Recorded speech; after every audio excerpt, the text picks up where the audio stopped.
हाँ शनि पैसा दे सकता है? बिल्कुल, शनि जैसा कोई ग्रह ही नहीं है बलवान। अच्छा। हाँ, शनि हमेशा बलवान ही बनाता है इंसान को, धनवान ही बनाता है। लेकिन जिस दिन अमावस्या हो उस दिन तो अवश्य ही करें, शनि मंदिर में जाए या पिपली पेड़ जाए, वहाँ जाके सरस्वती माता दीपक जला के आ जाए। ये करने से शनि का दोष दूर होता है और शनि धन की वर्षा करता है। शनि दोष लोगों को क्यों लगता है? जैसे शनि की साढ़े साती आती है तो उसकी पहचान क्या हो सकती है? शनि की जो साढ़े होती है वो होती है जैसे मान लो किसी की राशि मेष है। जैसे सर आपने शनि का उपाय बता दिया, अब मैं चाहता हूँ आप राहु का कोई उपाय बताओ। मैंने सुना है राहु पैसों की बारिश भी कर सकता है। बिल्कुल, बुधवार के दिन 100 ग्राम काला उड़द, 100 ग्राम काली राई और 4 बूंदे सूर्यमुखी का तेल या चमेली का तेल वो ले ले और उन दानों को मिक्स कर ले अपने हाथों से, फिर किसी डब्बे में डाल ले, उससे भी धन की वर्षा होती है। अब लोगों की शादियाँ नहीं हो रही है, लड़का भी परेशान है, लड़कियाँ भी परेशान है, तो शादी के लिए कोई उपाय बताओ। उनके लिए सोमवार के दिन एक ले लो,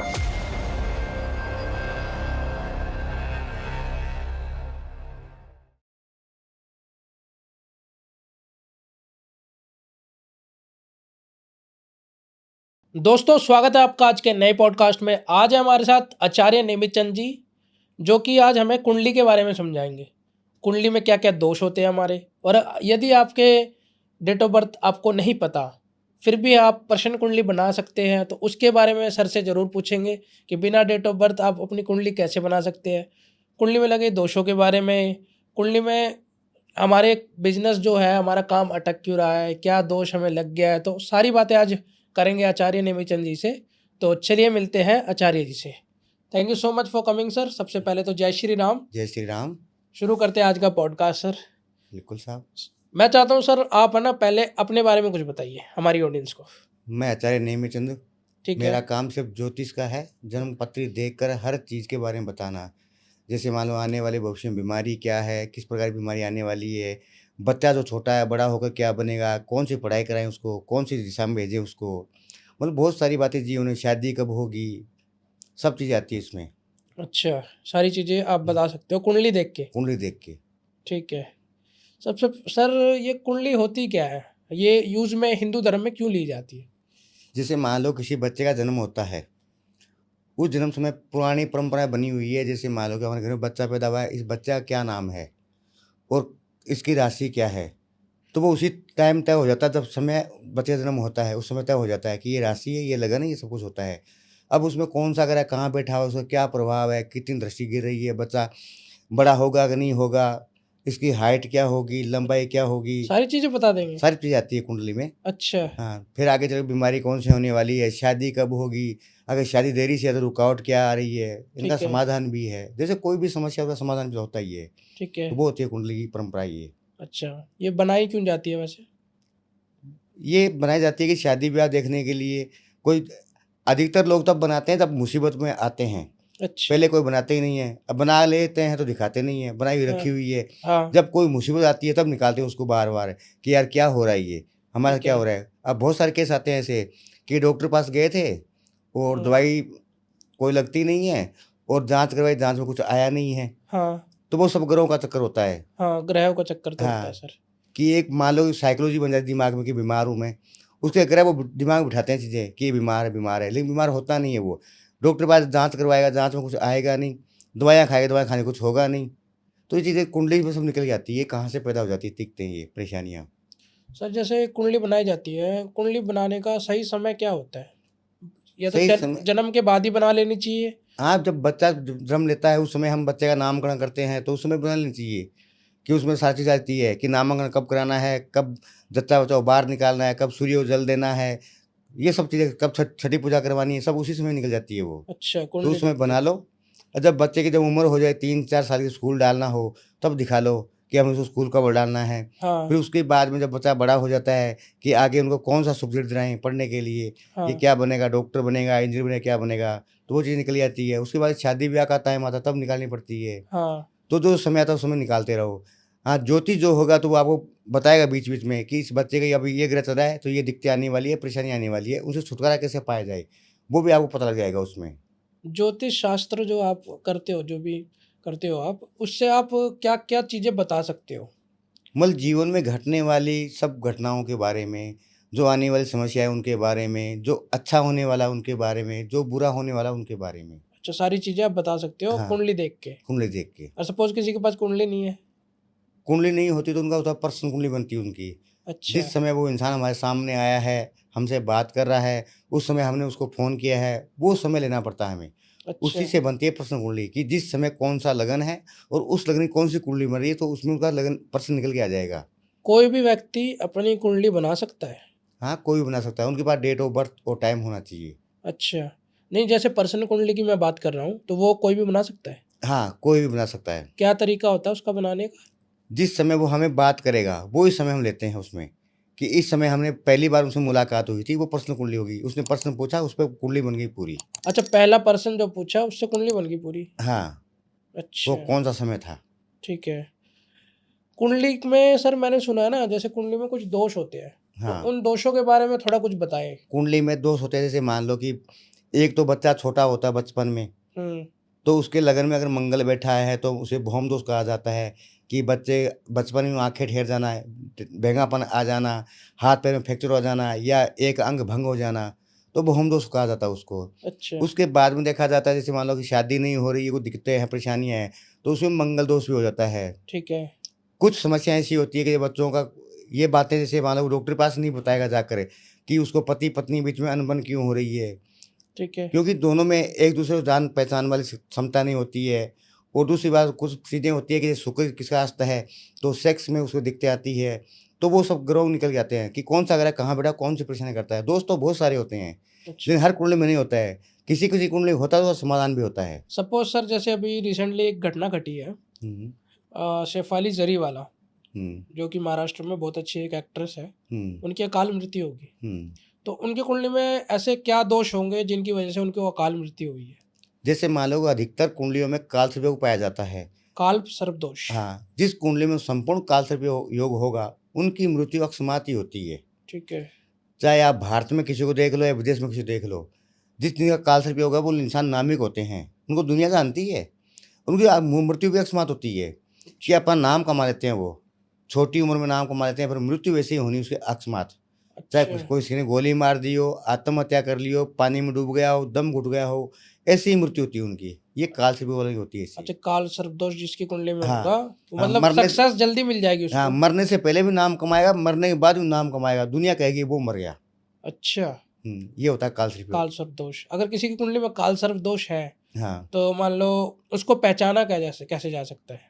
कुंडली में कालसर्प योग जितने भी ज्योतिष वो बता देंगे आपको कि राहु और केतु के घेरे में सब 7 ग्रह आते हैं, तो उसके कहते हैं कालसर्प योग। अच्छा। और उसका वो कितने नंबर का कालसर्प योग बना है कि राहु कहाँ बैठा है, केतु कहाँ बैठा है, चंद्रमा की कितनी दूरी है या मंगल की कितनी दूरी है उनसे, वो सब चीज़ देखी जाती है कि कब इनकी मृत्यु होनी है, कब शादी होनी है, ये नाम कमाएगा नहीं कमाएगा। कुछ लोग उल्टे काम करके नाम कमा लेते हैं अपना, यानी एक तो कालसर्प वाला प्रधानमंत्री बन गया हाँ। और दूसरा गुंडा बन गया। हाँ। कालसर्प दोनों का ही है अच्छा। अच्छा। कि दोनों नाम कमा रहे हैं अच्छी तरह से। तो कालसर्प एक चीज़ ऐसी होती है कि इसमें नाम कमाना होता है, इंसान नाम कमाता है, अच्छा नाम कमाता है, चाहे अच्छा काम करके कमाए या बुरा काम करके कमाए, लेकिन मृत्यु अकस्मात होनी है। किसी की कुंडली में काल सर्प दोष है, हुँ, वो उसको हटवाना चाहता है, तो ये पॉसिबल है? बिल्कुल है। अच्छा। हाँ, उसके लिए जैसे मान लो कि महामृत्यु जाप मंत्र होते हैं, कालसर्प की पूजा भी होती है, राहु और केतु के मुख बंद करने पड़ते हैं, बहुत सारी पूजाएँ होती है, जिस प्रकार से हम लोग कराना चाहिए। समझ लो किसी को पता चल गया उसके ऊपर काल सर्प दोष है, हुँ, वो घर में कुछ कुछ ऐसा उपाय कर सकता है जिससे बिल उसको मतलब शांति बिल्कुल, मिल जाए इस चीज़ से? बिल्कुल। जैसे महामृत्यु के जाप मंत्र करें, शंकर भगवान शिवलिंग पर जल चढ़ाएँ, ये चीज़ें करने से फ़ायदा मिलता है उनको। सर आपने जैसे बताया भोलेनाथ को जल चढ़ाना है और हुँ, महामृत्युंजय के पाठ आपने बताया काल हाँ, सर्प दोष के लिए, हाँ। उसके अलावा कुछ उपाय है जो घर में करे और उसको शांति मिल जाए इस चीज़ से? बिल्कुल, घर में करें तो एक मिट्टी का दीपक ले लो हाँ। और अपने घर का जो सेंटर होता है, घर का चौक होता है, उसमें उसको चौमुखी यानी 4 बाती वाला दीपक जला के छोड़ दो, सूर्यास्त के बाद में। और ये करना होता है सोमवार के दिन या अमावस्या के दिन। ये करने से उनको बहुत सारी लिफ्ट मिल जाएगी। सर जैसे आपने काल सर्प दोष के बारे में बता दिया, अब किसी को मंगल दोष भी लगाया कुंडली में, बिल्कुल वो लगाओ। उसको पहचान कैसे करे और उसके क्या उपाय करे ऐसा जो उसका मंगल दोष शांत हो जाए? मंगल दोष की पहचान ही होती है, जिसके मांगलिक होता है ना वो, उसकी शादी लेट होती है। अच्छा, ये पहचान है। 27 साल के बाद ही शादी होती है। अगर उसकी पहले अगर शादी हो जाती है, तो उसमें लड़का लड़की दोनों मांगलिक होने जरूरी है। अच्छा अगर दोनों मांगलिक नहीं है, एक मांगलिक बिना मांगलिक है, तो दोनों में कहीं ना कहीं दिखते हैं परेशानियां चलेगी। अच्छा तो ये मंगल दोष होता है। और जिनका जो मंगल दोष है उनके उपाय होते हैं। जैसे मान लो कि किसी का मंगल दोष, उसको पता है कि मेरे को मंगल दोष है, उसको दूर करना है, तो मंगलवार के दिन एक नारियल ले लो साबुत, उसको लाल कपड़े में लपेट लो और अपने ऊपर से 7 बार क्लॉकवाइज घुमा लो। हाँ घुमाने के बाद में उसको नदी में जल प्रवाह कर दो। क्लॉकवाइज हाँ, क्लॉकवाइज, जैसे एक घड़ी घूमती है उस प्रकार से घुमाना अपने ऊपर 7 बार। अच्छा हाँ, फिर उस नारियल को जल में प्रवाह कर दो। दूसरा उपाय ये होता है, जैसे मंगलवार के दिन साबुत नारियल ले लो, उस नारियल को 7 बार अपने घर में घुमा लो। ठीक है घुमाने के बाद में उसको कहीं जाकर बंजर भूमि, यानी कि जो होती है ना खेत की जो भूमि, बंजर भूमि जहाँ कुछ उपज ना हो, वहाँ जाके दबा के आ जाओ। ठीक ये है। उपाय होते हैं मंगल दोष के। सर मैंने तो सुना है जैसे किसी को मांगलिक होता है उसकी कुत्तों से शादी करवाई जाती है। जैसे मान लो कोई सपोज कोई लड़का है उसको मंगल दोष है हाँ, तो उसको मतलब कुत्ते से शादी करवाई जाएगी उसकी।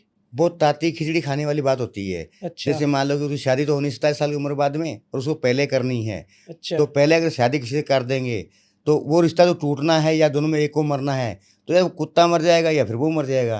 अच्छा इसीलिए 2 शादियां करी जाती है कि पहली शादी टूटे नहीं।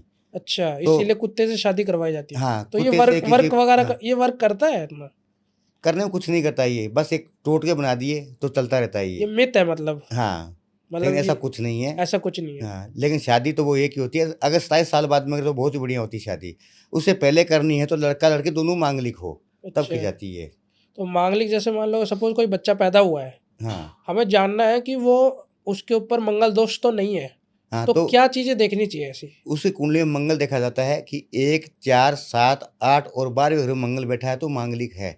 अच्छा अगर इसी घरों में अगर शनि, केतु या राहु बैठ गया तो उसका मंगल दोष खत्म हो जाता है। अच्छा वो तो ज्योतिष ही आपको बताएगा कि मंगल दोष कितना है, कितना प्रभावशाली है। हाँ किसी को मंगल दोष ज्यादा होता है, हाँ किसी को कम प्रभाव का होता है। हाँ, जैसे मान लो 1, 4, 8, 12, 7 में मंगल बैठा है तो हम कहेंगे मांगलिक है। अच्छा लेकिन इन्हीं ग्रहों में अगर दूसरा ग्रह कोई राहु बैठ गया या शनि बैठ गया तो मंगल दोष खत्म हो जाता है। अच्छा मंगल दोष बिल्कुल खत्म हो जाएगा। हाँ, खत्म हो जाता है। अच्छा सर कुंडली में हम ऐसी चीज क्या देख सकती है जो पैसों को दर्शाता हो कि वो व्यक्ति कुंडली को देख के हम ये बता दे कि वो व्यक्ति आने वाले टाइम में सक्सेसफुल होएगा?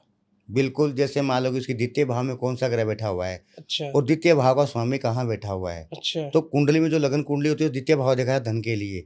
लेकिन धन घर में कौन से ग्रह दृष्टि कितनी पड़ रही है और कौन से समय उसको उसकी अंतर्दशा, प्रियंतर्दशा और महादशा आने वाली है, तो अच्छा वो समय होता है उनके लिए बताने के लिए कि इस समय में इतना पैसा कमा लेगा ये, अच्छा वो कितना समय धनवान आता हो है जाएगा जैसे ये। धनवान हाँ बनने का समय आता है हाँ, जो व्यक्ति को। कुंडली देख के किया जाता है पूरा। कुंडली देख के बता सकते हो कि आने हाँ वाले टाइम में वो सक्सेसफुल होएगा? हाँ, होगा कि नहीं होगा, होगा भी कितना होगा। अच्छा ये भी बता सकते हो। हाँ सपोज मान लो किसी को बीमारी चल रही है हाँ, और बीमारी का पता नहीं लग पा रहा डॉक्टरों से क्या है क्या नहीं है, तो उस चीज़ में कुंडली कैसे काम करती है? कुंडली का जो 6ठा घर होता है और 8वां घर होता है, ये होता है बीमारी और मृत्यु का। अच्छा जिन जिन घरों में जो ग्रह बैठते हैं वो अपना असर दिखाते हैं। जैसे मान लो कि अष्टम भाव में उसका मंगल बैठा हुआ है तो हम उसको अल्पायु कहेंगे कि उसकी उम्र कम है। अच्छा अगर 6ठे घर में भी मंगल बैठा हुआ है, शनि बैठा है, राहु बैठा है, तो उसको कहीं ना कहीं बीमारी चल रही है शरीर में। ठीक अब है बीमारी कौन सी है, कौन सा ग्रह कौन सी बीमारी दे रहा है उनको। अगर राहु के साथ शुक्र बैठ गया तो गृहस्थी जीवन की बीमारी हो जाएगी। हाँ अगर मंगल बैठ गया तो उसको बीपी की हो जाएगी। अगर राहु बैठ गया तो मानसिक तनाव से हो जाएगा। अच्छा कौन सा ग्रह कहाँ बैठा है उस प्रकार से बीमारी चलती रहती है। वो कुछ बीमारी ऐसी होती है जैसे डॉक्टर के पास जाते हैं ना जांच कराने के लिए, जांच में आती नहीं है। हाँ डॉक्टर एक ही बात कहेगा, चिंता मत करो, हाँ चिंता मत करो, और चिंता करने से होती भी नहीं है, वो तो अपने आप होती है। हाँ तो वो सब ग्रह कराते हैं, तो वो मानसिक पीड़ा हो जाती है उन ग्रहों से, तो वो दवाइयों में डॉक्टर समझ नहीं आती है कौन सी बीमारी है ये। हाँ कुंडली से ये सारी चीज़ें आप बता सकते हाँ, हो। सोल्यूशन मतलब सारी चीज़ का सोल्यूशन कुंडली दे सकती है। कुंडली दे सकती है। सर जैसे बीच में आपने अभी बात करी राहु की, शनि की हम्म, और शायद एक और शुक्र की, हाँ राहु शनि शुक्र। मैं चाहता हूँ जैसे मान लो तीनों चीज़ के बारे में आप कुछ ना कुछ उपाय दे। हम्म, शनि दोष लोगों को क्यों लगता है? जैसे शनि की 7.5 आती है हाँ, तो उसकी पहचान क्या हो सकती है? शनि की जो 6.5 होती है वो होती है जैसे मान लो कि किसी की राशि मेष है हाँ और उसकी 12 राशि मीन में शनि आ गया तो उसको ढैया हो गया, मेन पे आ गया तो फिर ढैया हो गया, फिर आगे तो ढैया हो गया। यानी कि 3 राशि जब शनि साथ चलता है तो उसको 6.5 कहते हैं। अच्छा 2.5 साल का एक पीरियड होता है शनि हाँ, की 7.5 का, एक साथ 7.5 साल नहीं आते ये? एक साथ आएगी वो। यानी पहले 12वीं से चालू होगी, फिर लगन में आ जाएगी, फिर आगे निकल जाएगी। अच्छा यानी एक ही राशि पर 2.5 साल तक के चलता है वो। अच्छा, एक तो वो राशि पे। होती है साढ़े फिर आगे चलकर 2 साल 2.5 साल गैप देने के बाद में फिर एक ढैया आता है, हाँ तो वो ढैया होता है। अच्छा लेकिन शनि किसी को परेशान नहीं करता है साढ़े में, ढैया में। अच्छा शनि उसको ही परेशान करता है जिसकी या तो नीयत गंदी होती है, अच्छा या चोरी चकारी करने की नीयत होती है, या परिस्त्री गमन करता है, या देशद्रोही होता है, उनको अच्छा। शनि परेशान करता है। बाकी किसी कुंडली में शनि परेशान नहीं करता किसी को। हाँ, शनि पैसा दे सकता है? बिल्कुल शनि जैसा कोई ग्रह ही नहीं है बलवान। अच्छा हाँ, शनि हमेशा बलवान ही बनाता है, इंसान को धनवान ही बनाता है। अच्छा हाँ, अगर उसके साथ हम सही बर्ताव रखेंगे तो। अच्छा अगर हमें शनि का ढैया चल रहा है या साठ चल रही है, उस समय हम कोई गलत कर्म करेंगे तो हमारे साथ फिर गलत हो जाएगा। मैंने सुना है सर, शनि की जैसे आप बता रहे हो कि वो धनवान बना सकता है, हम्म। बट मैंने तो ये भी सुना है कि ना शनि बहुत ज़्यादा मेहनत भी करवाता है लोगों से। हाँ, वो इंसान लक्षण कैसे हैं उसके, अच्छा, उस हिसाब से करवाता है वो। मैं चाहता हूँ सर शनि से रिलेटेड आप उपाय बताओ कुछ, जैसे किसी का शनि खराब चल रहा है हम्म और जैसा कि आपने धनवान बनाने वाली बात करी है, हम्म उसमें धन भी आए उसके पास और शनि का ग्रह का प्रभाव भी कम हो जाए। शनिवार के दिन शनि मंदिर में जाए और सरसों के तेल का दीपक जला के आए। अच्छा ये कार्य पीपल के पेड़ के नीचे भी कर सकते हो, ठीक है। मतलब हर दिन कर सकते हो, शनिवार की जरूरत नहीं है। लेकिन जिस दिन अमावस्या हो उस दिन तो अवश्य ही करें। ठीक शनि है। मंदिर में जाए या पीपल के पेड़ में जाए, वहाँ जाके सरसों का तेल दीपक जला के आ जाएं। ये करने से शनि का दोष दूर होता है और शनि धन की वर्षा करता है। मात्र एक दीपक जलाने से हाँ, शनि का दोष शांत हो सकता है, आप ये कह रहे बिल्कुल हो? बिल्कुल हो जाएगा। दीपक में तो ज़्यादा खर्चा भी नहीं है लोगों को हाँ, ना। पर जाना आना होता है, मंदिर में जाओ या पीपल का पेड़ आसपास में उनकी जला दो। नॉर्मली शनिवार को कर सकते हैं, उसके अलावा हाँ हाँ, रेगुलर भी कर सकते हैं, लेकिन शनिवार के दिन करना जरूरी है, और अमावस्या हो तो अति जरूरी है। सर पीपल के पेड़ में तो भूत पिशाच वास करते हैं, मैंने नहीं, ये भी देवताओं सुना। का वास होता है, किसने कहा है ये? मैंने सुना भी है सर, जैसे नहीं बचपन की मैं बताता हूँ आपको, जैसे हम जैसे कोई भी पीपल के पेड़ के नीचे चले जाते तो सोचते थे इसके अंदर तो भूत है। नहीं, बच्चों के मन में एक भावना बन जाती है, घर वाले बातें करते हैं। तो ये मिथ है मतलब कि लोगों के मन में कि ऐसे पीपल के पेड़ में भूत पिशाच भी पीपल के वास। पेड़ में भूत हो ही नहीं सकता, अच्छा। पीपल में और गाय में। हाँ, गाय तो चलो माता है सर। हाँ, ये दो ऐसे हैं कि इनमें भूत पिशाच इनके पास भी तक नहीं आते हैं। सर जैसे आपने गाय और गौ माता की बात ही कर ली है, तो मैं चाहता हूँ गौ माता का कोई उपाय बताओ आप कि गौ माता को हम क्या खिलाएं ऐसा कि उससे, जैसे देवी देवताओं को वास तो होता है गौ माता के अंदर, हमारे को आशीर्वाद मिले और अच्छे सक्सेसफुल बने लाइफ में। गौ माता का तो हर घरों में आता है। जैसे मान लो किसी को बृहस्पति, किसी का सही नहीं है, तो उनको चने की दाल और गुड़ खिलाना चाहिए गौ माता को गुरुवार के दिन। अच्छा। और किसी का शुक्र अगर सही नहीं है हाँ तो उसको गौ माता को शुक्रवार के दिन, यानी कोई वाइट चीज़ हो, हाँ जैसे मान लो कि हमने उसको चावल है या कोई दूध की बनी मिठाइयाँ है, हाँ या दूध पिला दिया, छाछ पिला दी गौ माता को, हाँ ऐसा वाइट चीज़ दान करनी चाहिए। जो करे जिसका जो खराब हो गौ माता दान करनी चाहिए। जैसे मान लो बुध किसी का नीच का है, तो बुध के दिन गाय माता को हम मूंग भी खिला सकते हैं, हरे मूंग। बुधवार के दिन? हाँ अच्छा, किसी का बुध खराब है? हाँ, तो सपोज किसी का राहु खराब है? तो राहु खराब तो उड़द की दाल आती है, साबुत माँ जो बोलते हैं, उड़द खिलाओ गौ माता को बुधवार के दिन।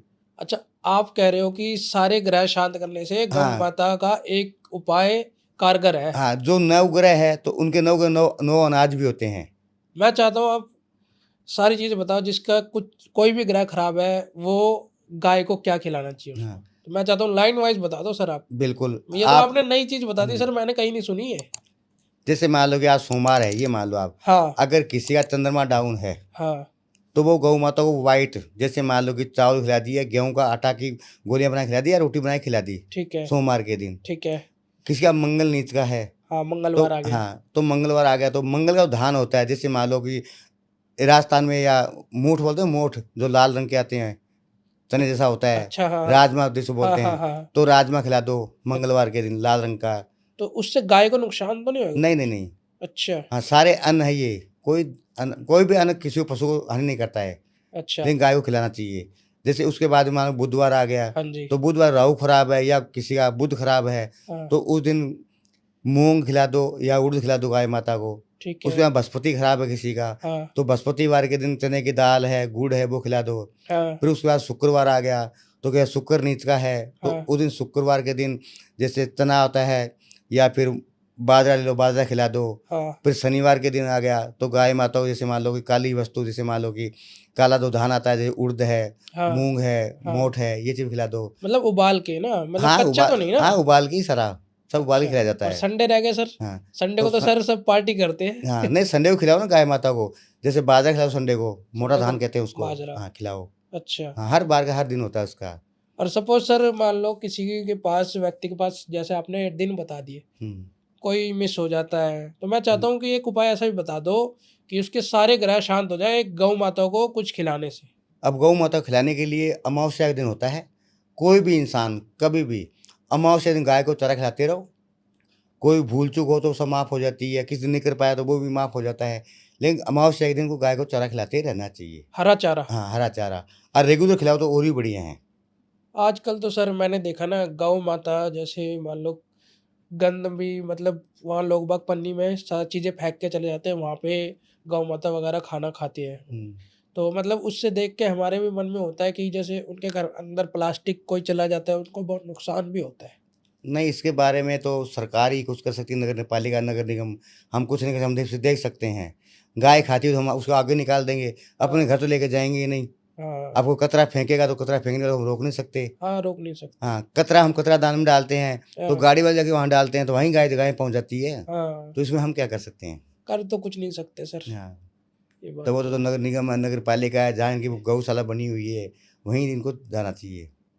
जैसे सर आपने शनि का उपाय बता दिया, अब मैं चाहता हूँ आप राहु का कोई उपाय बताएं जिससे राहु दोष कम होए लोगों का और राहु अच्छे रिजल्ट देने लग जाए। मैंने सुना है राहु पैसों की बारिश भी कर सकता है, बिल्कुल। तो आप राहु के दोष के बारे में थोड़ा बताएं और उसके उपाय बताएं ताकि हमारी ऑडियंस को। राहु दोष जिस पे होता है उस इंसान का क्या दिमाग थोड़ा चिड़चिड़ा हो जाता है। जैसे मान लो कोई सामने वाला हमें क्या बता रहा है और वो क्या सुन रहा है, हम क्या बता रहे हैं क्या नहीं बता रहा है, उसकी बातें हमें समझ में नहीं आएगी, हमारी बातें उसको समझ में नहीं आएगी। अच्छा, ऐसे इंसान को अपने घर के अंदर बुधवार के दिन 100 ग्राम काला उड़द, 100 ग्राम काली राई और 4 बूंदे सूर्यमुखी का तेल या चमेली का तेल वो ले लें और उन दानों को मिक्स कर ले अपने हाथों से, अच्छा, फिर किसी डब्बे में डाल ले हाँ, और अपने घर के अंदर बुधवार से, यानी पहला दिन बुधवार होना चाहिए, 5-10 ग्राम निकाल लो अपने घर में डाल लो कि वो दाने पैरों के नीचे आए, पैरों के नीचे आए। तो अच्छा, ऐसा करने से राहु का दोष दूर हो जाता है। अच्छा, राहु का दोष दूर हो जाता है। हाँ और अब राहु से धन वर्षा करवानी, तो उसके लिए कोई उपाय? बिल्कुल। रात्रि को सूर्यास्त के बाद में, जो मैंने पहले बताया वो आपको शनि के बारे में बताया, तो दीपक जलाना होता है। हाँ, वो चौमुखी दीपक जलाओ घर के अंदर, उससे भी धन की वर्षा होती है। चौमुखी जलाने, दीपक जलाने से धन हाँ, की वर्षा हो जाती धन है। की वर्षा होती है। अच्छा, घी का या तेल का? तेल का। तेल का दिया, तो ये राहु के लिए बताया आपने। हाँ, राहु, राहु और शनि के लिए एक उपाय है, जैसे ग्रह शाम का समय एक जैसा होता है। हाँ हाँ हाँ, किसी तो भी दिन कर सकते हैं। हाँ, शनिवार बुधवार अमावस्या के दिन किया जाता है ये। सर जैसे अब पैसों की हमने बातें करी है, मैंने जैसे राहु का भी देखा है, शनि का भी देखा है, बट सबसे ज़्यादा पैसों की जब हम बात करते हैं तो सबसे ज़्यादा बात शुक्र की आती है, तो उसके बारे में कुछ बताएं। मैंने कहा कि पहले बताया ना आपको, द्वितीय भाव में कौन सा ग्रह बैठा हुआ है, वो ऊंच का है नीच का है। अच्छा, उससे पता लगेगा कि ये ग्रह कहाँ जा रहा है, कैसा क्या करवा रहा है। तो जो ग्रह जहाँ बैठता है धन घर में, उसको देखा जाता है कि धन का मालिक कौन बन के बैठा हुआ है। अच्छा, जैसे मंगल बैठा है तो मंगल भी धन का मालिक बनेगा। अच्छा, जैसे मान लो किसी द्वितीय भाव में शुक्र बैठा हुआ है तो वो इंसान पानी बेच के पैसा कमा लेगा या दूध बेच के पैसे कमा लेगा। अच्छा, अगर मंगल बैठा है द्वितीय भाव में तो डॉक्टर बन जाएगा, ये मेडिसिन बन जाएगा, ये केमिकल बेच के पैसा कमा लेगा। हाँ, किसी का शनि बैठा हुआ है तो वो कोई कंपनी खोले, कंस्ट्रक्शन कंपनी खोल ली, बिल्डिंग लाने का काम कर लिया तो उसमें पैसा कमा लेगा। हाँ, कौन सा ग्रह कहाँ बैठा हुआ है वो अपना अपना कार्य करके पैसा देता है। अच्छा, अपना अपना कार्य करके हाँ पैसे। मैं चाहता हूँ शुक्र की कोई रेमेडी भी आप दे दें, शुक्र जिससे अच्छा हो जाए लोगों का, और धन की वर्षा तो मैं कहता ही हूँ हमारी ऑडियंस को यही चाहिए, पैसा पैसा पैसा, तो बिल्कुल। उसके लिए कुछ उपाय है। शुक्रवार के दिन मान किसी का शुक्र नीच का है तो उसको सफ़ेद चीज़ होती है 7 वस्तु ले लो। जैसे मान लो कि दूध हो गया, दही हो गया, आटा हो गया, चावल हो गया, सफ़ेद मिठाई होगी, थोड़ी चांदी हो गई, सफ़ेद कपड़ा हो गया। ये सातों चीज़ें एक कपड़े में वाइट कपड़े में बांध कर, माता का मंदिर होना चाहिए, चाहे हाँ, माता कोई भी हो, उसकी मूर्ति के चरणों में रख के आ जाओ शुक्रवार के दिन। चाहे अच्छा, कुछ तमन्ना मांगो ना मांगो, मन्नत मांगो ना मांगो, लेकिन रख के आ जाओ और अच्छा, उनके ऊपर धन की वर्षा हो जाती है। लेकिन शुक्रवार के दिन करना होता है, ये लगातार 3 शुक्रवार करना होता है। ठीक है, कम से कम 3 शुक्रवार रेगुलर करे, अच्छा। चाहे लड़की करे चाहे लड़का करे, करना रेगुलर ही होता है इसको। सर जैसे हमने बीच में मंगल दोष की बातें करी थी, हम्म, अब लोगों की शादियां नहीं हो रही है, हाँ, लड़का भी परेशान है, लड़कियां भी परेशान है, तो शादी के लिए कोई उपाय बताओ आप। जैसे मान लो जिसका कोई मंगल दोष है तो हाँ, उसकी शादियां नहीं हो रही है, तो मंगल दोष उसके ऊपर बना हुआ है, तो शादी के लिए एक तो उनकी जो मंगल पूजा होती है, अच्छा, तो वो आप किसी मंदिर में पूजा से करवा सकते हो, या फिर आप खुद घर पे करना चाहते हो तो मंगलवार के दिन नारियल ले लो साबुत, ठीक है, उसको लाल कपड़े में लपेट लो, और जो मंदिर होता है हनुमान जी के, उनके मंदिर में जाओ, और उनका जो दायां पैर होता है हनुमान जी का, उस पैर से जो सिंदूर लगा होता है सिंदूर निकालो, नारियल पे तिलक कर लो, और वो वापस लाके अपने घर में रख लो। ठीक है। फिर शादी होने के बाद वापस वो नारियल उस मंदिर में चला के आ जाओ। इससे शादी हो जाएगी लोगों हाँ, की? ये शादी हो जाती है इससे। अच्छा, ये तो आपने मंगल दोष के लिए बताया ना, हाँ, जिसके ऊपर मंगल दोष है उसकी शादी हो जाएगी। हाँ। मैं चाहता हूँ कि आप दूसरों के लिए भी बताएं ना, जिनके दू ऊपर मंगल दोष नहीं है। नहीं, तो उनका देखना पड़ता है उनका शुक्र अस्त है क्या, कि अच्छा, बहुत से ग्रह ऐसे होते हैं जो शुक्र अस्त होता है उनकी शादियाँ नहीं होती है, अच्छा, मांगलिक भी नहीं है, शुक्र अस्त है उनका, तो शादी कहाँ से होगी उनकी? अच्छा, तो देखना पड़ता है कुंडली में शुक्र कहाँ बैठा हुआ है, अच्छा, शादी होगी कि नहीं होगी, होगी कि नहीं होगी, ऐसा। अच्छा। सपोज सर कोई बच्चा पैदा हुआ है, हुँ, आप उसमें उसकी कुंडली में ऐसा क्या देखोगे कि वो आने वाले टाइम में जैसे कोई बड़ी पोस्ट पे होगा, हुँ, ग्रोथ करेगा, सक्सेसफुल, विदेश जाएगा, हाँ। तो वो कैसे पता चल सकता है?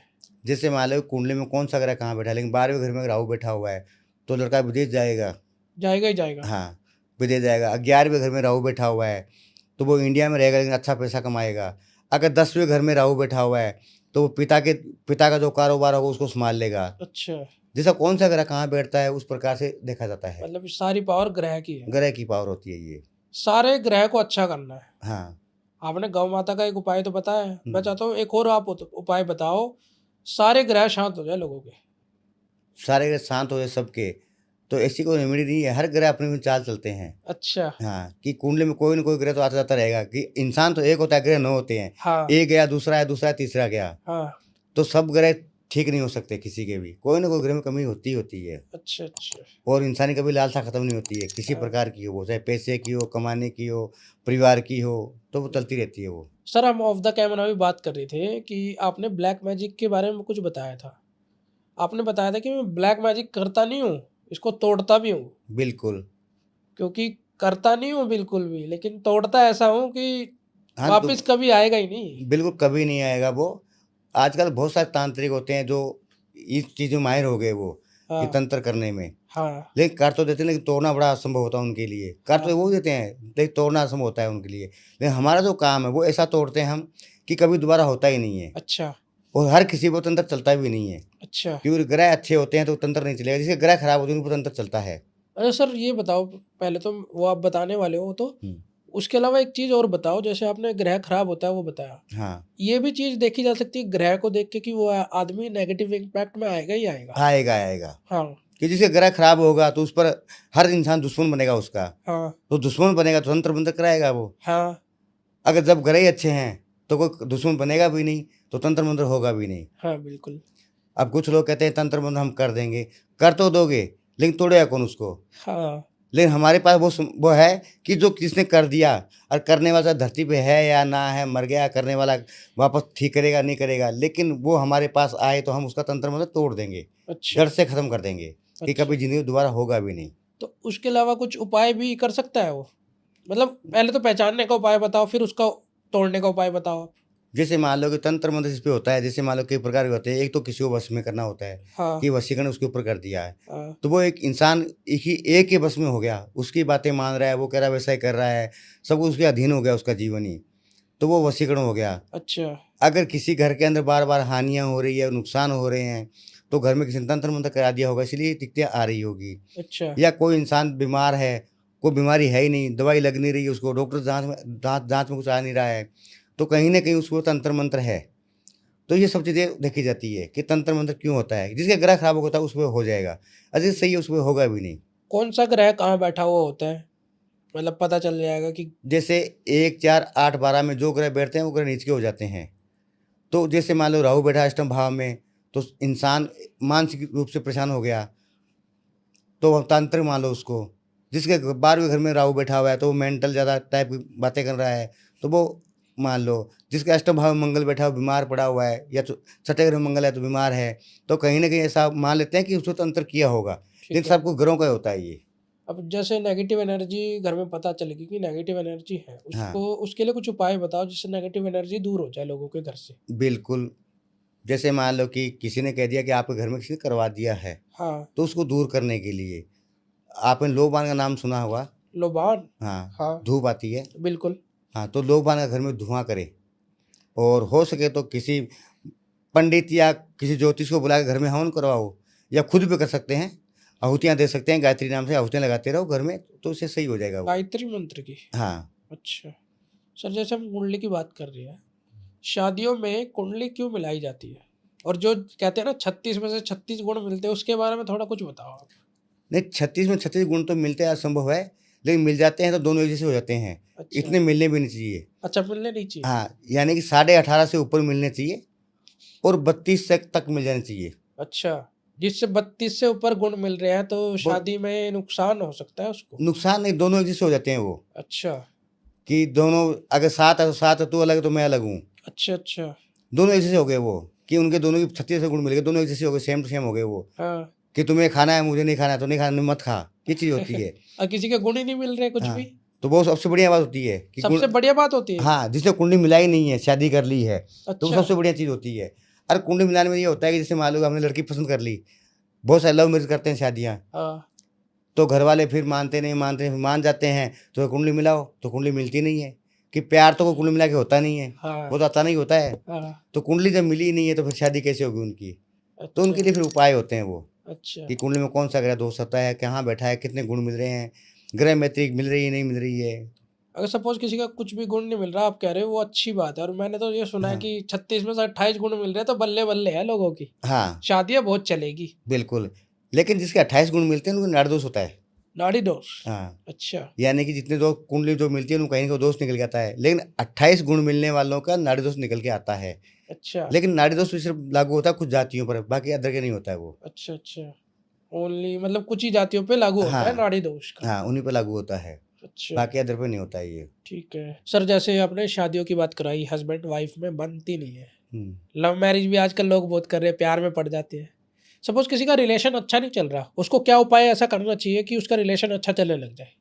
हाँ, जिसका अगर परिवार में सही नहीं चल रहा है, शादी के बाद में, शादी से पहले, तो उनको पार्वती के मंदिर में जाना चाहिए, जो गौरी पूजा बोलते हैं उसको, तो गौरी पूजा करनी चाहिए उनको, तो उससे ये अच्छा। सही हो जाता है ये। तो गौरी पूजा करवाने से उनके रिलेशन अच्छे चलने लग हाँ, जाते हैं। अच्छे हो जाते हैं। अच्छा, वो नॉर्मल मंदिर में जाए, गौरी पूजा मतलब खुद हाँ, कर सकते हैं या पंडित से करवाना पड़ता है? खुद ही कर लो, बस मंदिर में ले जाओ, फूल ले जाओ, माला ले जाओ, जो अच्छा। मूर्ति है देवी की उनको पहना दो, उनसे जो मन्नत अपनी मांग लो, बस ये हो जाता है उससे, गौरी पूजा से। सर बीच में आपने कौन सा दोष बताया था अभी? नाड़ी। हाँ, नाड़ी दोष। हाँ, उसके बारे में कुछ बताओ, नाड़ी दोष क्या होता है? और उसके बाद एक और दोष होता है लोगों को, पितृदोष, हाँ, उसके बारे में भी कुछ बताओ सर। नाड़ी दोष तो होता है कुंडली में होता है, जो शादी होती है ना उस समय देखा जाता है कि कुंडली मिलान करते हैं उसमें नाड़ी दोष आता है। हाँ। तो नाड़ी दोष जो होता है कि जैसे मान लो कि पति पत्नी दोनों एक ही नाड़ी होती है, तो उसमें अच्छा। नाड़ी दोष कहा जाता है। अच्छा। उसमें संतान उत्पत्ति में समस्या होती है। अच्छा। अच्छा। तो यानी कि पति पत्नी दोनों एक ही नक्षत्र के होंगे ना, तो हाँ। उनके 28 गुण मिलेंगे और नाड़ी दोष आएगा उसमें, तो वो होता है नाड़ी दोष। इससे अच्छा होता है कि जिसमें नाड़ी दोष है तो उनको शादी करनी नहीं चाहिए आपस में। अच्छा, 28 गुण वालों को, जो एक नस्ल में पैदा हुए हो, उनको शादी नहीं करनी तो चाहिए। जिसके 36 में से 28 गुण मिलते हैं उनको शादी नहीं करनी चाहिए? हाँ, अच्छा। 28 गुण में शादी करो, लेकिन नक्षत्र एक नहीं होना चाहिए, नक्षत्र अलग अलग होने चाहिए दोनों के। अच्छा। अच्छा। यानी एक ही नक्षत्र दोनों की शादी है तो शादी नहीं करनी चाहिए। फिर उनमें अनबन हो जाती है, बच्चों की दिक्कतें होती है, वो चलता रहता है, जीवन भर का झमेला रहेगा उनका। अच्छा। नाड़ी दोष है उनके। सर जैसे आपने बताया संतान उत्पत्ति में प्रॉब्लम आती है जो नाड़ी दोष होता है, सपोज इन जनरिक किसी किसी को ये दोष है, नाड़ी दोष है, और किसी को नहीं है, मैं चाहता हूँ किसी को जिसको नहीं भी है ना और संतान में दिक्कत आ रही है, तो मैं चाहता हूँ आप ऐसा कुछ उपाय बताएं हमारी ऑडियंस को जिससे संतान उत्पत्ति में दिक्कत खत्म हो जाए और उनको संतान की प्राप्ति हो जाए। इनका क्या पंचभाव में देखा जाता है पति पत्नी का, कि पंचभाव में कौन से ग्रह बैठे कुंडली के अंदर उनके, और संतान की प्राप्ति कब होने वाली है। ठीक है। कुछ लोगों के ग्रह अच्छे होते हैं फिर भी संतान नहीं होती है, हाँ। तो उनका घर का वास्तु देखना पड़ता है, घर के अंदर वास्तु दोष तो नहीं है। ठीक है। अगर वास्तु सही है फिर भी उसमें संतान नहीं हो रही है, हाँ। तो उनके लिए कुछ उपाय है। तो वो उपाय छोटे छोटे उपाय वो खुद करे तो उनसे संतान प्राप्ति हो जाएगी। आप दे दीजिए सर, एटलीस्ट 2 उपाय तो ज़रूर हाँ। दीजिए सर। एक तो उनका जो बेडरूम होता है, जो बेड होता है, बेड के जो 4 पाए होते हैं, हाँ, उन पायों के नीचे ये जो चांदी का जो आता है पात्र, अच्छा, चांदी की जो मान लो सीट बना लो छोटी-छोटी, वो लगा लो बेड के नीचे, हाँ, चारों पाए नीचे वो एक तो वो कर लें। ठीक या चांदी का ना लगा पाए तो चंदनी लकड़ी होती है, वो उन पायों में नीचे लगा लो, ठीक है। तो ये कर सकते हैं। तो उससे ठीक है। संतान की प्राप्ति हो जाएगी। दूसरा उपाय बताओ सर। दूसरा उपाय ये है कि अगर वास्तु की कमी है घर के अंदर तो वास्तु उनको सुधारना पड़ेगा। अच्छा, यही उपाय होते हैं इनके। वास्तु के कारण भी मतलब हाँ, संतान में उत्पत्ति में दिक्कत आती है। दिक्कत आती है। अच्छा, उसके क्या लक्षण हो सकते हैं? वास्तु ये होता है मकान अपना किस टाइप से बना हुआ है, जो दिशा है उनके अंदर कुछ हमें बरकत नहीं हो रही है, या उस घर में रहने के बाद में बहुत सारी समस्याएँ बढ़ी है, परेशानियाँ बढ़ी है, दिक्कतें ख़त्म नहीं हो रही है, या हम आगे नहीं बढ़ पा रहे हैं, कितनी हाँ, मेहनत कर रहे हैं लेकिन वहीं का वहीं रुके हुए हैं, तो कहीं न कहीं वास्तु का दोष हो जाता है। सर आप वास्तु भी देखते हैं? हाँ जी, अच्छा, तो वास्तु के ऊपर एक पॉडकास्ट आने वाले टाइम में हो जाए सर? बिल्कुल, बिल्कुल हो जाएगा। है ना सर? तो ठीक। सर जैसे आपने नाड़ी दोष बताया था, मैंने हुँ, आपसे पूछा था पितृदोष के बारे में भी थोड़ा कुछ बताइए। हाँ, पितृ दोष जो होता है वो हर कुंडली में नहीं होता है और हर इंसान के नहीं होता है। एक तो होता है घर का जो मुखिया जो मेंबर होता है, जो घर का बड़ा बेटा है, तो उस पर होता है पितृदोष, बाकियों पर नहीं होता है। और पितृदोष कब बनता है? जब कुंडली में हमारी कुंडली में जैसे मान लो कि 12वें घर के अंदर गुरु बैठा हुआ है, 7वें मंगल बैठा हुआ है, अच्छा, तो हम पितृदोष कहेंगे उसको। ठीक है, यानी कि गुरु जहाँ बैठता है तो वहाँ आगे नहीं बढ़ पाते हैं, मंगल साथ में दबा देता है हमें। ठीक है, तो हमें दबाने का मतलब ये होता है कि हमारे पूर्वज हमें दबा रहे हैं, ठीक है, तो इससे कहते हैं हमें पितृदोष। ठीक है, लेकिन पितृदोष कुंडली में ऐसा माने नहीं जाता है कि पितृदोष कुंडली लागू ही है। ठीक है, हाँ, पितृदोष तो जो मान लो कि अपने जो अमावस्या जो आती है पितरों की, उनका जो करते आए हैं, करते रहेंगे, तो कोई पितृदोष होता ही नहीं है। और है भी तो ये उपाय कर लो, पितरों के अमावस्या के दिन को दान करना होता है, पितरों को खाना खिलाना होता है, जल देना होता है, ये कर लो बस। सर बीच में हम ब्लैक मैजिक की बात कर रहे थे, जैसा आपने बताया था कि मैं तोड़ सकता हूँ। हाँ, अब इसमें नज़र भी एक ब्लैक मैजिक होता है कि लोगों को बिल्कुल, नज़र लग जाती है, बिल्कुल, खासकर बच्चों को लग जाती है, बड़ों को लग बिल्कुल। जाती है, किसी का काम रुक हुँ, गया है, मतलब नज़र भी इम्पैक्ट डालती है उस चीज़ों को। हुँ। किसी को नज़र लगी हुई है, समझ लो रात को बच्चा रो रहा है किसी का और उसको नज़र लगी हुई है, तो ऐसा क्या उपाय करे कि उसकी नज़र उतर जाए? उसका एक उपाय तो ये होता है कि जैसे मान लो कि रुई की बत्ती बना लो, हाँ, उसको सरसों तेल में भिगो लो। अच्छा, भिगोने के बाद में वो बत्ती को कहीं पर टंगा दो, उसको जला के छोड़ दो। अच्छा, तो वो जो है तपकेगा, उसमें वो तपका तपता रहेगा, जैसे तेल टपकेगा तो नज़र टपकती रहेगी, उसकी नज़र दोष दूर हो जाएगा। अच्छा, दूसरा ये उपाय होता है कि जैसे मान लो कि बच्चा रो रहा है या कारोबार पे हानियाँ हो रही है, कहीं भी नज़र दोष लगा हुआ है, तो 7 लाल मिर्च ले लो साबुत, हाँ, और नमक ले लो साबुत, हाँ, राई ले लो, हाँ, ये 3 चीज़ें मिक्स कर लो और अपनी मुट्ठी में दबाकर उसको अपने घर में घुमा लो या बच्चे पे घुमा लो या कारोबार जहाँ कर रहे हो वहाँ घुमा लो। हाँ, घुमाने के बाद में उसको अग्नि में डाल के जला दो, अच्छा, इससे ये नज़र दोष खत्म हो जाता है। ठीक है। नज़र दोष आपने खत्म हो जाता है, मतलब हाँ, ये 2 उपाय अगर करे हाँ, तो नज़र दोष खत्म हो खत्म हो जाता है। जाता है ये। ठीक है। तो सर हमारा पॉडकास्ट वैसे ख़त्म होने वाला है, बट मेरी ऑडियंस को ना पैसे की रेमेडी बहुत प्यार है, पैसों की रेमेडी से। पैसा चाहिए ऑडियंस को। तो कोई पैसे से रिलेटेड और भी उपाय बताओ जो अचूक हो। उनके लिए सोमवार के दिन एक दीपक ले लो, हाँ, चांदी का दीपक हो तो सबसे बढ़िया है, हाँ, लेकिन चाहे मिट्टी का दीपक हो तो चलेगा। हाँ, उसमें चावल भर दो, ठीक है, दीपक में चावल भर दो, चावल भरने के बाद में उसमें घी डाल दो ठीक है, और रुई की बत्ती जला दो उसके अंदर, ठीक है, और वो अपने घर में कहीं भी रख के जलाओ। ठीक है, लेकिन उसमें क्या, तो जब दीपक जलेगा ना हाँ, तो चावल भी जलेंगे, ठीक है, उसमें आवाज़ आएगी कड़कड़ जलने की। ठीक है, तो ऐसी जगह रखे जहाँ पर कोई नुकसान ना हो जाए, घर में आग ना लगे, ठीक तो है, चावल जलेंगे तो उछलेंगे। अच्छा, तो ऐसी जगह रख के जलाओ ठीक कि है, जिससे वो करने से उनके पास धन की वर्षा होगी ही होगी हर हाल में। अच्छा, लेकिन करना सोमवार के दिन है। अच्छा, लेकिन दीपक के अंदर घी के अंदर चावल डालकर बत्ती डालकर जलाना है। अच्छा, लेकिन चावल जो जलेंगे तो वो फैलेंगे, हाँ, उनसे बचाव रखना, कहीं घर में आग ना लग जाए। अलग जगह थोड़ा कर हाँ, सकते हैं, अलग जगह कर घर के सकते हो। अंदर ही कर सकते हैं। हाँ, घर के अंदर कर सकते हो, सोमवार के दिन करना है ये। सर एक और मैं उपाय पूछना चाहूँगा, मेरे रह गया था, मेरे माइंड में था बट मैं भूल गया था। किसी को अकाल मृत्यु से बचना है। हुँ, आजकल अकाल मृत्यु बहुत हो रही है लोगों की, हुँ, कोई हार्ट अटैक से मर रहा है, कोई किसी चीज़ से मर रहा है, कोई हुँ। एक्सीडेंटल डेथ हो रही है। तो उसके लिए क्या उपाय करें अकाल मृत्यु से बचने के लिए? ये हमारा लास्ट क्वेश्चन होने वाला है इस पॉडकास्ट का। वो मैंने कहा ना कि आपकी कुंडली में काल सेवक जो है तो कहाँ बैठा हुआ है? अकाल जो मृत्यु हो रही है, तो वो काल सेवक वाली होती है। रही बात कि हमें सबको बचना चाहिए अकाल मृत्यु से, तो उसके लिए जैसे मान लो कि एक मेन ग्रह जो होता है मृत्यु का, शनि और राहु और मंगल, ठीक है। ये 3 ग्रहों का होता है। तो तीनों ग्रहों का दिन एक दिन मान लें बुधवार के दिन।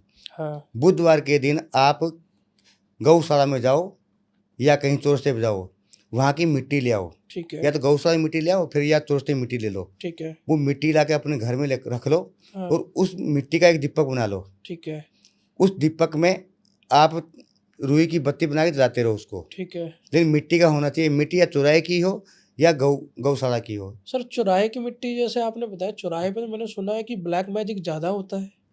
तो ये जो अकाल मृत्यु होती है ना, ये इसके बचने के लिए होता है ये, अच्छा। कि इंसान मरता क्यों है, अकाल अच्छा। मृत्यु क्यों मरता है, किसी ने ब्लैक मैजिक कर दिया हो हाँ या कोई ग्रह ऐसे खराब हो गए हो, तब ये चीज़ें होती है। ठीक है। तो चौराहे की मिट्टी चलेगी उसमें, या फिर गौशाला की मिट्टी ले आओ। ठीक और किसी को लगता है कि गौशाला की मिट्टी ले आएंगे तो अच्छा रहेगा, तो गौशाला ले आओ। गौशाला की अच्छा है। हाँ, बस वो मन का भ्रम होता है ना, कि जैसे आपने कह दिया कि अशुभ होती है चौराहे की हाँ मिट्टी, तो हाँ मत लाओ, वहाँ की गौशाला की ले आओ। गौशाला के लिए। हाँ, वहाँ की वो मिट्टी तो ले आओ। पवित्र मिट्टी मिट्टी हाँ, कह सकते हैं, है बस ना? उसका दीपक बना लो, घर में जलाते रहो दीपक को। ठीक है। ठीक है। ये करने से अकाल मृत्यु कभी नहीं होती। तो सर बहुत अच्छा लगा आपसे बात करके, बहुत बहुत थैंक यू आप आए। और आप दोबारा कब आ रहे हो वास्तु वाला पॉडकास्ट करने के? अब जल्दी आएंगे दोबारा से। और जय श्री राम सर। जय श्री राम। जय श्री राम आपको भी, और जय श्री राम कमेंट में जरूर लिखें। वीडियो को लाइक करें, चैनल को सब्सक्राइब करें और don't forget the bell icon. तो stay tuned. Thank you so much sir.